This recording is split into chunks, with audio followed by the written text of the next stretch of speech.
Oh, my lands, here we are again with another episode of the show. I'm Jay Connor, the Private Money Authority. I'm so excited to have all of you tune in here to the show, and I'm so excited to have my guest today. My guest actually is a very good friend of mine. We're in a mastermind together, and I've been having to twist his arm for a while to get his calendar freed up so he could come on. So let me tell you about my guest. First of all, he's a nationally certified life coach in leadership, and he's one of the top real estate professionals in the world. And listen to this, he is closing between 30 and 65 deals a month. That's right. I said that right, between 30 and 65. In addition to that, he's the host of a very, very popular podcast, which is called the Uncommon Real Estate Podcast. In addition to that, he's a realtor, he's an entrepreneur, and he's running multiple successful businesses in the Washington, D.C. area. On top of that, he consistently brings in and closes up to $10 million in revenue year after year. My lands, I am so excited to have my friend and my guest today, Chris Craddock. Hello, Chris, and welcome to the show. Jay, so excited to be with you, my friend. This is going to be fun, being able to spend some time together. You got that right, man. And I tell you what, a rock star you are. I mean, you've got amazing success.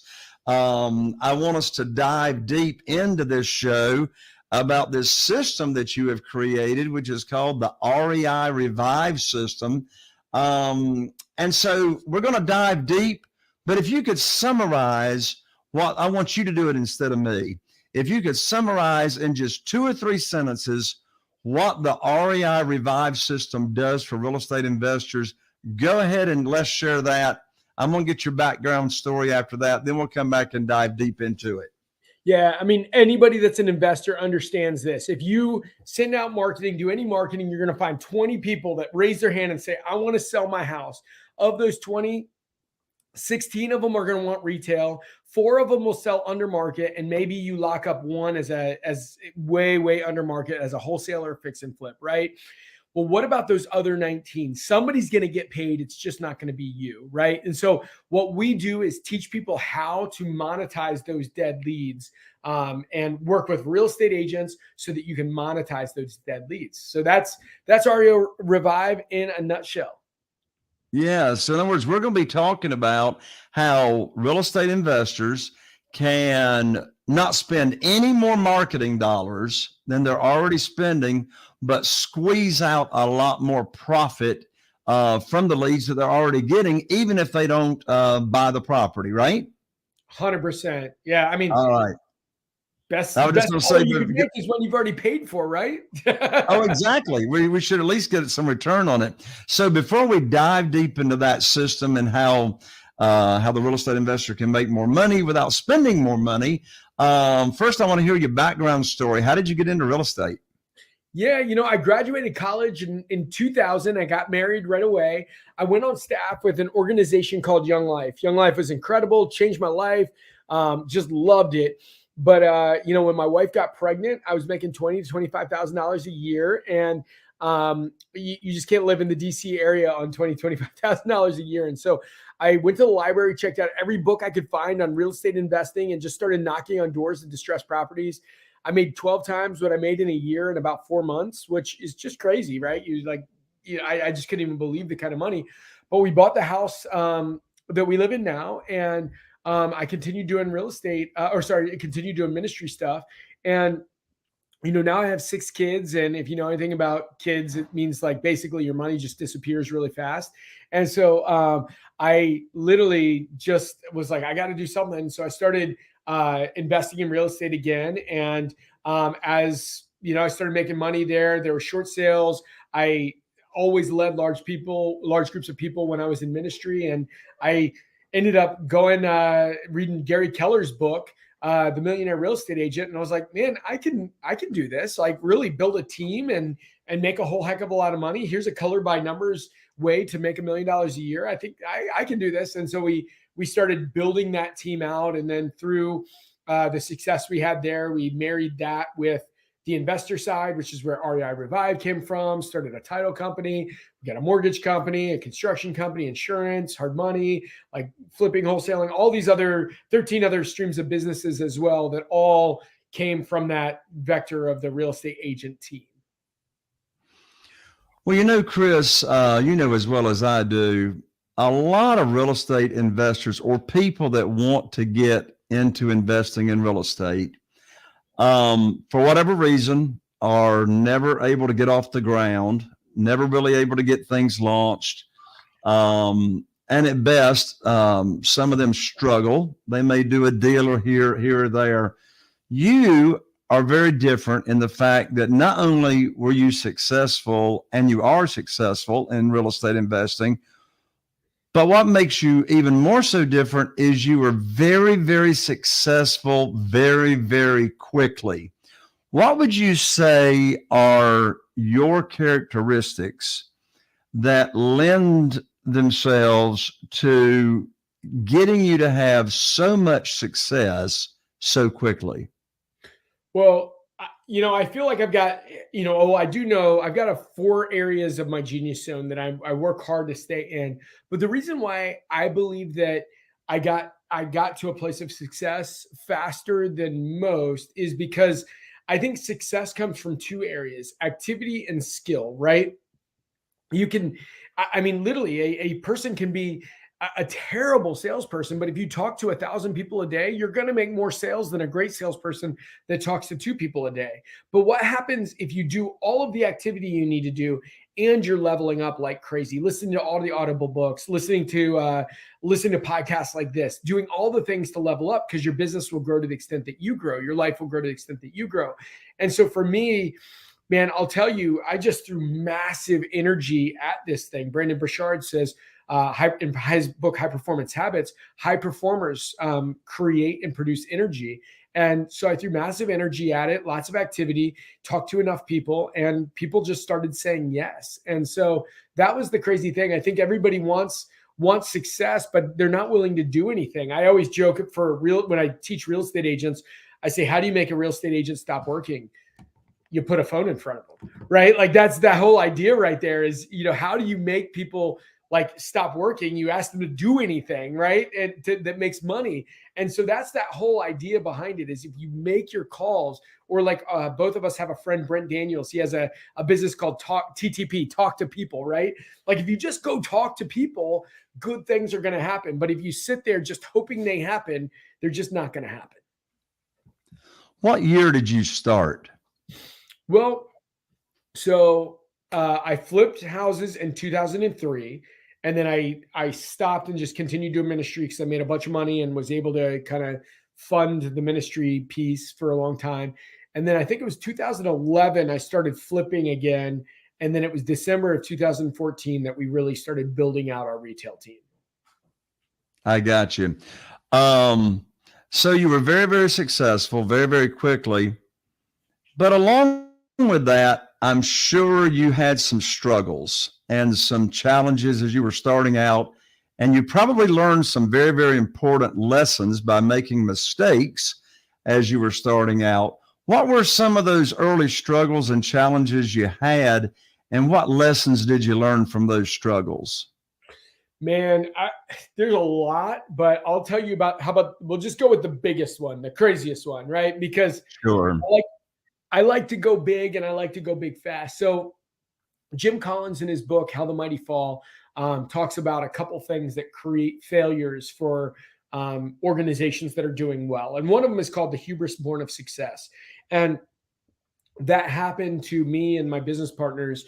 In 2011, we started making a lot of money through these flips and through these short sale flips and other stuff. And so then we were good at finding deals. And so we just started buying every deal we could possibly buy. And we got in, basically I was borrowing money from friends, from family, from banks, from everywhere I could borrow money from because I found a deal. Well, what happened was we ended up having $10 million borrowed. And we had more deals than we could handle. And so we had all these deals just sitting there dead in the water because we couldn't get them all done. So we just thought anything we touched would turn to gold like Midas.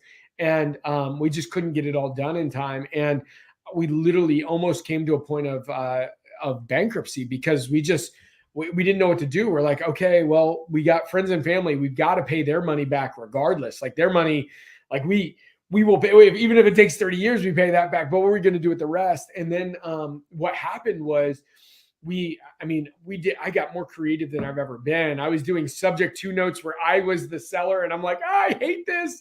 I don't want to be this, but this is the only way to get it done. I don't have the time, energy, or money to flip these properties right now because I just have too many of them. And so we just had to get them off our plate. And me and my other business partners, I lost over $600,000 and they lost a bunch of money as well. And we all were in it together and just decided that none of us would ever not pay back the money to our friends and family and people that invested in us privately. And man, it was a rough go. But one of the things that one of my mentors said while I was going through it is like, everybody needs to go through some tough times. Like nobody should ever trust somebody that doesn't walk with a limp. I hear you, man. That's a good quote. Well, what you just said was obviously in your career, you have borrowed and funded a lot of deals with private money, haven't you? Yeah, actually we have. Yep. Yeah. Well, and I'm known as the Private Money Authority, and I know you know that. But the two most common questions, Chris, that I get, particularly from new real estate investors or newbies, is how do I find the deals and how do I fund the deals? And raising private money is hard if someone doesn't understand how easy it is. So, Chris, if you will bear with me for about 20 seconds, I have just finished writing a brand new private money guide that is called The 7 Reasons Why Private Money Will Skyrocket Your Real Estate Business and Help You Build Incredible Wealth. So if you are needing private money, needing funding for your deals, this is free. And you can download it after the show at jayconner.com, JAYCONNER.com/money guide. And that will get you on the fast track to getting private money, a lot of it very, very quick. That's jayconner, JAYCONNER.com/money guide. Be sure and download that to get on the fast track to getting your deals funded and not missing out on any deals. So let me ask you a question, Chris. You just mentioned, you lost $600,000. You lost a lot of money there, starting out. If you knew then what you know now, what is the barometer? What is the criteria? What is the red flag to keep someone from doing what you and your partners did? I would just say grow responsibly and reasonably, right? All of us, the reason why we become entrepreneurs is we all have a little bit of hubris, right? Because, most businesses fail. So to believe that we're going to defy the odds and that we're going to be the people that don't fail and create, massive wealth for ourselves and the people in our world, you have to have a little bit of hubris, but you also need to, if you can temper that with wisdom and understand that, that as you grow, you need to grow in a way that works. What is it? Most businesses die of indigestion from starvation. So as you scale out your business, you can really win. So that would be kind of the main thing that I learned from that is just as you grow, you got to grow in bite-sized pieces, or else you're going to get yourself in a little bit of trouble. That's excellent advice. Now you have devised a way. We briefly touched on it at the beginning of the show, but you have devised not a way, you have devised a system that's called the REI Revive System. And this is, as you mentioned, it's all about how to take the leads that are already coming in and squeeze more profits out of it. So you gave us the 50,000 foot view at the beginning. Now I want you to give us step by step by step as much as you can. How does this work? I mean, you know, what does somebody have to put in place for this to work? What relationships need to be in place? How do you do the handover? Take us from start to finish. Yeah. So, well, I'll start with this. One of the things that I'm learning, and if you're an investor or a wholesaler, what I'm seeing is so many states are requiring that wholesalers get a real estate license. So just be aware that this is what's coming here in the future. So we're creating almost a tribe within the real estate community. I moved my business over from Keller Williams to EXP Realty because I do believe that this is what is coming. And EXP allows you to create a tribe nationwide. So if you're a licensed real estate agent, or if you are a wholesaler that understands that this is coming and you're becoming a licensed real estate agent, please reach out to me at Craddock on Instagram, Craddrock. Please reach out to me there. Now, REI Revive, what we do is teach people that when people call in, like I already talked that brief second, like you get 20 people calling in, 20 people that say, I want to sell my home. Most of them are going to want to sell at a retail price, right? And so when they call in and want to sell at retail, what are we doing? We're sending people out to the property so that they're not hearing that a real estate agent is coming out. Everybody's got a friend who is a brother's uncle who is a pest control person and a real estate agent, right? They don't want to talk to another real estate agent. So you're going out as a valuation expert to look at the property, and then you're offering them a solution to their problem, right? So one is they can go out and they can get a cash offer, right? You can give them the cash offer, but you've already kind of qualified that they're probably wanting closer to retail price. Number two is you could list it like everybody else, right? But in most states, you have to go to school longer to cut hair than you do to become a real estate agent. And so are you going to get the kind of results that you're looking for? Or three, we have a hybrid model. This hybrid model where basically we've got so many end user investors, right? Which are people that are buy and hold, people that live there, people, all the other stuff that are going to come in. They're going to pay closer to the amount of money that you're looking for. And we're going to get it sold almost always as is, really fast, and in a way that is going to make sense to you, where you're not going to have to leave 35 cents on the dollar on the table. And that's the pitch to the seller. And that pitch typically, I mean, that's why people are making, I mean, literally I see wholesalers that were leaving all these leads dead in their CRM that are making $50,000, $60,000 a month in those dead leads. So that's the pitch behind our REI Revive program. Wow, that is amazing. Now, it would seem to me it's very, very important in this process for the real estate investor to choose the right real estate agent to work with. So there's a question.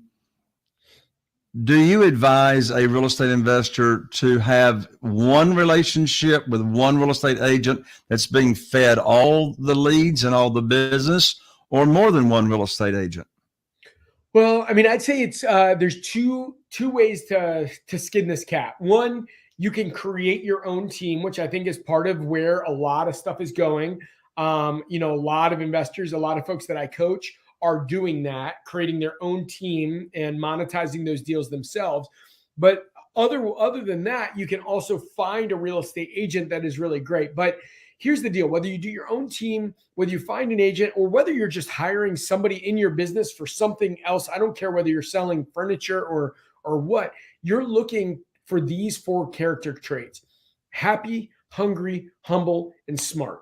Right? If they're not happy, they're going to be it's just a matter of time before they get pissed off with you, before you cause them to not do a good job. It's your fault that they're not making the money they want. It's your fault, whatever. So if they come telling you about the old boss and why they're not happy there, it's just a matter of time before they're not going to be happy with their new boss, right? The second thing is hungry, right? For people that like sit on their butt and just hope good things happen, good for them, right? But I'll tell you what, if the door is closed, I'm climbing in the window, right? Well, hopefully not like in a creepy way, but you get what I'm saying, right? Like I'm going to get in that. I don't take no for an answer. So happy, hungry, humble. This is one of the areas where I think most people get things wrong is they think humility and confidence are like two opposing things, right? But I think they're brother and sister, humility and confidence. Now, arrogance and humility are different. So here's the difference. Confident people know that they're what they're thinking and what they're working on is the right way to go because they've spent the time, energy, and effort to understand the correct path. But they're willing to listen and willing to be wrong and willing to adjust their path. Arrogant people say, I'm always right, never wrong, and they never adjust where they're going, right? So just understand that. And then finally, smart. And this goes with the humility piece. Smart is not, I got perfect SAT scores or anything like that. Smart is, I'm a quick learner, right? If I screw up once on something, I'm going to play Groundhog Day and run it over and over and over in my head until I say, man, if I had that to do 100 times over, how could I have walked away with a signed agreement? How could I have walked away with a different outcome? And you're running that through so that you don't make the same stupid decisions again and pay a stupid tax for just doing stupid things over and over and over again, right? So smart is learning how to learn from your mistakes, adjust, and make better decisions in the future. In case anyone has to leave the show early, Chris, I know that people want to learn about this Revive system, how they can make more money off of the leads they got coming in. How can people find out more about this system that you're talking about and connect with you and your team? Yeah. So if anybody wants to reach out to me directly, obviously my website is chriscraddock.com. If you want to talk with me directly, I answer all my own Instagram DMs. So it's at Cradrock, old cheesy high school nickname, not my last name, CRADDROCK. And then also I have a podcast as well. Obviously, the average podcast listener listens to 7 podcasts. So keep listening here. But if you are a real estate agent and an investor or desire to be both of those, that's who my podcast is for. It's called Uncommon Real Estate. So those are the areas where I kind of live and spend most of my time, working with folks. Yeah. And just one more time, Chris, just a little bit slower. How do you spell your Instagram for people to direct message you on Instagram? Yeah, it's at Crad, CRADDROCK, Crad Rock, old cheesy high school nickname. Awesome. And then, of course, your website is Chris Craddock, Craddock, CRADDOCK.com. All right, back to where we were, Chris. I love those 4 characteristics of the type of people that you're looking for to work with. How do you find these people?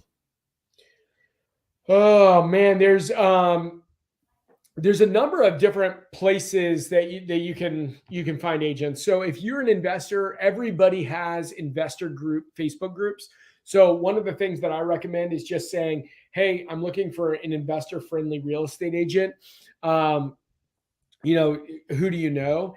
And then you're going to get a ton of people there. Now you'll start weeding through that. A lot of them will say, "Hey, I am that person," and not want to, kind of work with your team or, whatever. But you're at least going to get a ton of responses if you put that in like 3 or 4 local investor Facebook groups.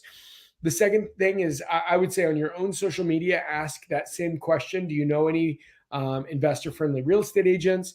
Everybody's going to start tagging their friends, but none of that will get you exactly where you want to be, but that will get you like that big top of the funnel thing. Now, then after that, you're just going to have to pre-qualify for happy, hungry, humble, and smart. Do you actually give them any kind of test or self-test that helps you and your team pre-qualify these people? Yeah, we send people through. We're actually working on this to get a little bit better on this, but we send people through the disc profile, and if they're going to be working on listings like this, they need to be at least a 50% or above D on that profile. And then there's some other profiles that I've got a recruiter that I work with personally that will do a number of other testings. But I do think just the DISC profile and making sure they're 50% or more on that front. Now, in my program, I teach people the questions that they can ask to understand, are you happy, hungry, humble, and smart? And if you're asking questions around that, what were you doing before? Do you love doing that? Happy, questions around happy, hungry, are you, where do you want to be in a year? Where are you now? And find out whether they have bigger dreams and aspirations than what they're doing now. And if they don't, then they're probably not hungry. Humble, what books are you reading? What podcasts are you listening to? What are you doing to level up your life? What conferences are you going to? All of that. And then smart. Tell me about a couple times where you've missed bad. What have you done to level up, in that area? How have you grown in that area? So questions like that are questions that we're going to ask around those 4 categories. Those are fantastic questions and very, very wise to ask those questions. I mentioned this earlier in the show, and that is, the 2 most common popular questions that I get today is, how do I fund the deals? And secondly, how do I find deals? I've been full-time at this real estate investing thing, Chris, since 2003. And I would say right now is, since at least the past year, it's more challenging to find deals than ever before. For one reason, there's no inventory in the multiple listing service. Bank-owned properties and foreclosures have been shut down the last couple of years. However, that's opening up and is opening up pretty quick. So all the deals that I, myself, and my team are doing are off-market deals. In other words, they're not in the multiple listing service. I'm in such a small area. My population, my total target market is only 40,000 people. And myself and my team, we use 8 different platforms and strategies every day to get consistent seller leads coming in. My question to you is, what are you using today that is performing the best to get you motivated seller leads? Oh man, I'll tell you, there's a number of options, but one of my favorite, I'll just say my favorite one, because you're just not competing with anything else, is going to Deal Machine. There's a code uncommon if you're not doing that, and just driving for dollars, right? You're already going out, you're already doing things anyway. Jim Collins talks about the genius of the and. Might as well just go a different way in a neighborhood and just click on any house that looks like it's dilapidated or under the upkeep of the rest of the neighborhood. And then you just skip trace all those numbers that come up, and you call them, text them, send a quick postcard, and boom, for every 150, you should be getting a deal. And then if you use the Revive program, you should be able to get paid on some other deals there. So yeah, that would be my immediate thought. Yeah, well, I couldn't agree with you more. In fact, I have a part-time Marine that's in the Marines right now. We're right here close to Cherry Point Naval Air Station. And that's what he does on the side. He drives on the weekends. He looks for, vacant houses that need some upkeep. And he sends us the addresses. And then we do exactly what you just said. We skip trace them. And then we run them down. I got another question for you, Chris. Okay. A mastermind that I'm in, separate and apart from the one that you and I are in, at a recent meeting, one of my colleagues, I heard them say, on every seller lead that comes in,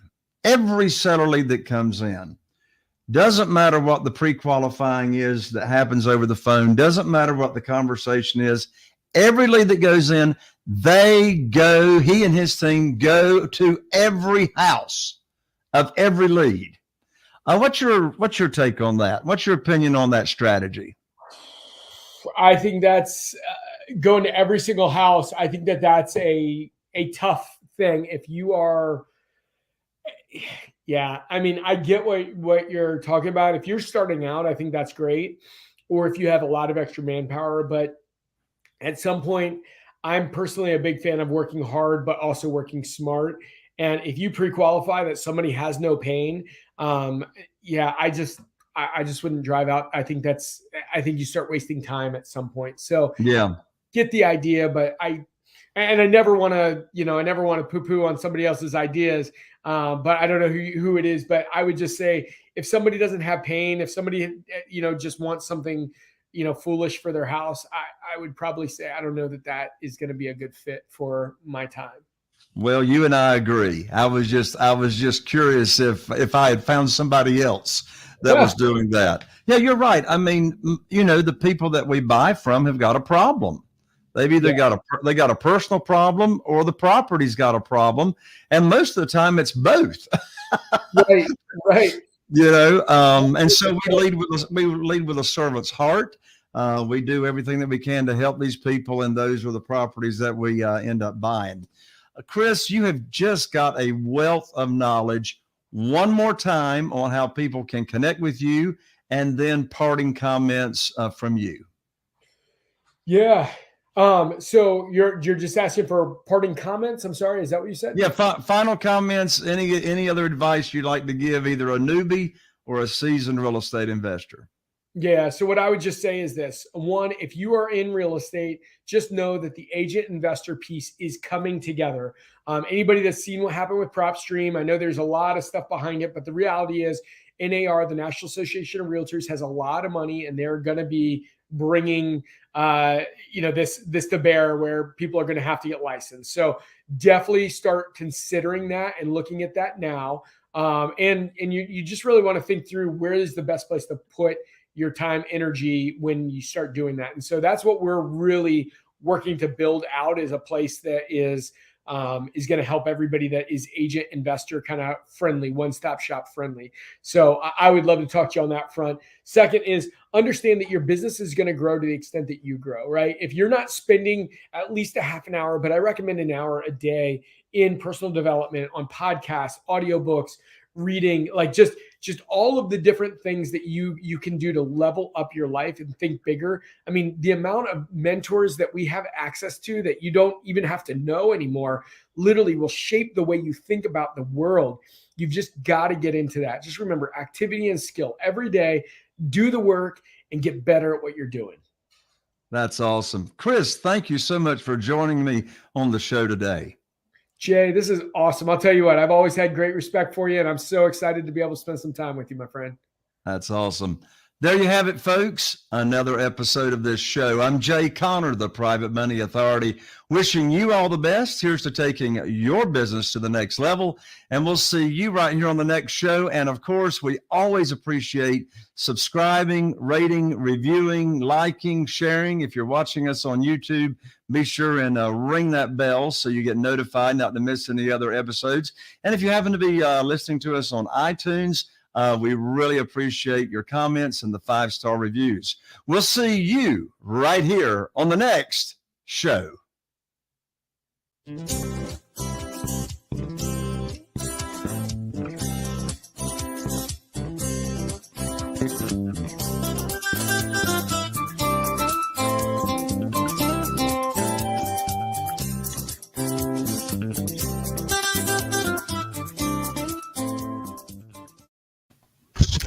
That was amazing, Chris. And just so you know, we are raw.